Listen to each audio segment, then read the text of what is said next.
Audiolibros en 15 minutos. Suscríbete al canal y explora un nuevo libro cada día.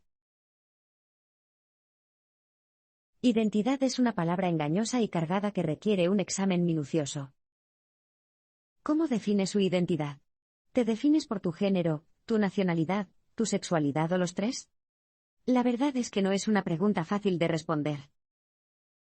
La identidad es un concepto complejo formado a partir de las diversas afiliaciones que hacen que cada uno de nosotros sea único, como nuestra religión, trabajo, raza, nacionalidad, las personas que admiramos, nuestros pasatiempos, preferencias sexuales, etc.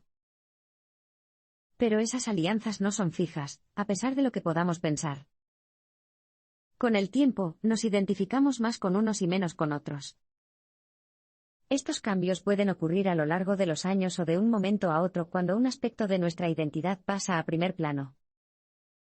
Por ejemplo, una persona adinerada de una clase socioeconómica baja puede sentir un fuerte orgullo de clase trabajadora cuando se reúne en una fiesta de personas que heredaron su riqueza. Si bien las identidades de muchas personas varían de un momento a otro, otras tienen concepciones mucho más fijas sobre quiénes son. Pueden identificarse exclusivamente con una afiliación, ya sea su nación, religión o clase, y considerar el resto como algo secundario. Sin embargo, crear jerarquías rígidas sobre quiénes somos puede resultar problemático. Uno de los peligros es exigir que los demás también se identifiquen en las jerarquías, incluso cuando las cosas no sean tan simples. El autor ha vivido esta imposición de primera mano. Es un novelista libanés que emigró a Francia cuando tenía 27 años. Su lengua materna es el árabe, pero escribe en francés, y Francia ha sido su país de origen durante 22 años. Y, aunque sus raíces son islámicas, es cristiano. A menudo, cuando ha explicado su origen atípico a alguien, le preguntan, en el fondo, ¿qué sientes, francés o libanés? El autor considera que estas preguntas son erróneas, porque la identidad de una persona no se puede dividir en mitades o cuartos, ni en fracciones en absoluto. Una persona no es más una cosa que la otra, ni tiene muchas identidades diferentes. Más bien, la identidad es la colección de todas nuestras características combinadas. Nuestra identidad se ve afectada por la forma en que nos ven los demás. ¿Sabías que la identidad es algo que se aprende? Lejos de ser innato, es algo que construimos todos juntos por la forma en que miramos a los demás, y los demás nos miran a nosotros. Todos tenemos el poder de influir en las identidades de otras personas al clasificarlas en categorías estrechas y superficiales. Veamos un ejemplo. Puede parecerte obvio que los austríacos son diferentes de los alemanes, y que cada austríaco también es diferente de los demás austríacos. Sin embargo, seguimos agrupando a las personas en grupos, y las tratamos como un bloque con comportamientos, opiniones o delitos idénticos. Decimos, los estadounidenses han invadido, los árabes han aterrorizado, los mexicanos han robado, etc. Y si bien estas generalizaciones pueden parecer inocuas a veces, pueden tener graves consecuencias en la identidad de las personas. Por ejemplo, cuando agrupamos a las personas de manera negativa, las presionamos para que se identifiquen con la parte de su identidad que es más vulnerable. Esto es especialmente cierto cuando las circunstancias sociopolíticas atacan la identidad de alguien. Tomemos el caso de un italiano gay en la Italia fascista. Pudo haber sido un nacionalista e incluso un orgulloso patriota hasta que los fascistas llegaron al poder. Pero luego el régimen comenzó a perseguir a las personas por su persuasión sexual, reduciéndolo así a esa dimensión limitada de su identidad, lo que afectó la forma en que se veía a sí mismo. Al tener que defender su preferencia sexual, su nacionalismo pasó a un segundo plano, y su homosexualidad pasó a ocupar un lugar destacado en su identidad. Algo similar ocurre cuando las personas sienten que su fe está amenazada, su afiliación religiosa llega a reflejar toda su identidad.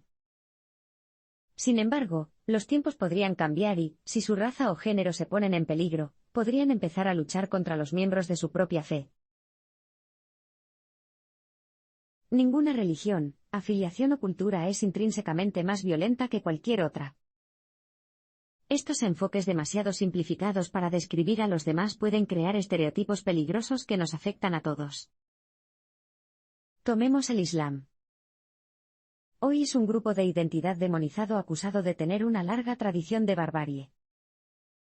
Sin embargo, una rápida mirada al pasado demuestra que esto es incorrecto. De hecho, el Islam tiene una larga historia de apertura y tolerancia.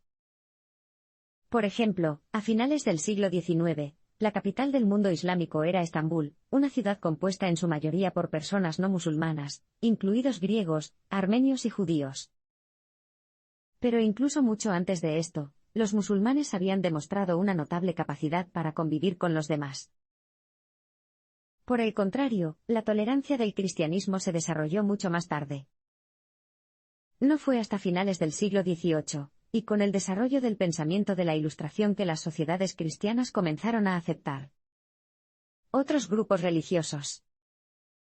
Y si bien la democracia nació en el mundo occidental, el voto estuvo restringido a solo unas pocas personas ricas y poderosas durante muchos siglos. Así como el cristianismo no es inherentemente tolerante ni democrático, el Islam no es inherentemente violento, fanático ni incompatible con los derechos humanos y la modernidad. Los textos originales del cristianismo, el judaísmo y el Islam siguen siendo los mismos a lo largo de los siglos, pero la forma en que los vemos cambia según la época en que vivamos. Por ejemplo, el Irán moderno utiliza textos islámicos para reforzar sus quejas con Occidente. Su líder, el Ayatolá Jomeini, utiliza un lenguaje religioso como para referirse a Occidente como el Gran Satán, y pide su destrucción en nombre de la República Islámica. Pero esto contradice la larga tradición del mundo musulmán que no aboga por una revolución islámica extremista. Tales ideas y retórica violentas son desarrollos muy recientes. No son el resultado de una tendencia inherentemente regresiva, antimoderna y antidemocrática del Islam, sino de los choques culturales que estamos experimentando hoy en día. Por ejemplo, Jomeini tiene más en común con Mao Zedong, quien prometió destruir todo rastro de la cultura capitalista durante la Revolución Cultural de China, que con cualquier otra figura histórica musulmana. En cambio, la preocupante violencia y las tensiones que existen hoy en día en los países musulmanes son producto de condiciones más amplias que afectan a toda la sociedad y no son específicas del Islam. La hegemonía de Occidente ha marginado a otras culturas, creado un choque de civilizaciones y alimentado una crisis de identidad. A menudo pensamos que ciertos grupos están enfadados con Occidente por su religión, y por su miedo profundamente arraigado a los valores occidentales. Pero la verdad es que cuando Occidente comenzó a dominar el mundo, sus riquezas, tecnología y poder marginaron a otras civilizaciones y culturas. La cultura moderna se ha convertido así en sinónimo de la cultura occidental. De hecho, todo lo históricamente significativo en la memoria reciente proviene de Occidente: el capitalismo, el fascismo, el comunismo, la aviación, la electricidad, las computadoras, los derechos humanos, la bomba atómica. Por eso, cuando los musulmanes radicalizados atacan hoy a Occidente, es principalmente porque se sienten impotentes, explotados, económicamente débiles y humillados culturalmente. Esta experiencia cultural tiene sus raíces a finales del siglo XVIII. Ya en aquel entonces, los musulmanes de los países del Mediterráneo empezaron a sentir que su cultura estaba siendo marginada por Occidente. En respuesta, el virrey de Egipto, Mohamed Ali, intentó ponerse al día pacíficamente con la cultura occidental en el siglo XIX. Al incorporar las ideas, la ciencia y la tecnología occidentales, ayudó a Egipto a prosperar como un estado fuerte y moderno. Pero entonces las grandes potencias europeas decidieron que se estaba haciendo peligrosamente fuerte e independiente, y colaboraron para impedir su progreso. Gran Bretaña quería debilitar a Egipto y a su Estado otomano matriz para restablecer el equilibrio de poder. Para el siglo XX, el Imperio otomano se había derrumbado bajo la presión internacional, y Egipto se sentía traicionado, humillado y convencido de que Occidente solo quería una cosa: imponer su voluntad a todos los demás. Los reveses militares y económicos similares, combinados con el subdesarrollo, hicieron que otros países árabes y sus líderes sintieran que el crecimiento era imposible. Y cuando llegaron a este punto muerto, muchas personas se desesperaron y, en la década de 1970, empezaron a recurrir a la certeza del conservadurismo y el fundamentalismo religioso. El radicalismo no fue la respuesta inmediata, sino el último recurso. Necesitamos crear una tribu global que fomente la universalidad, no la uniformidad. Una forma de abordar el tema de la identidad sería dar a todos la misma voz. Pero si lo hacemos, debemos evitar crear uniformidad. La uniformidad es la horrible falta de diversidad que resulta de que la cultura occidental, a menudo estadounidense, domine a todas las demás, sofocando así la amplia gama de culturas diferentes y sus expresiones artísticas, lingüísticas e intelectuales. Por lo tanto, es natural que la gente esté preocupada por la globalización, temen que las creencias de los más fuertes ahoguen los pensamientos y las opiniones de los demás. Incluso en Occidente, existe el temor de que la globalización simplemente signifique la americanización. En Francia, por ejemplo, la proliferación de restaurantes estadounidenses de comida rápida como McDonald's y el poder de Hollywood, Apple y Disney han hecho que muchas personas se sientan preocupadas por la influencia de su propia cultura, tanto en su país como en todo el mundo. Para equilibrar la globalización con la diversidad cultural local, necesitamos crear una tribu global que respete los derechos universales de la humanidad sin conformarse a una cultura. Esta universalidad se basa en la existencia de derechos humanos fundamentales que no se pueden negar a nadie por ningún motivo.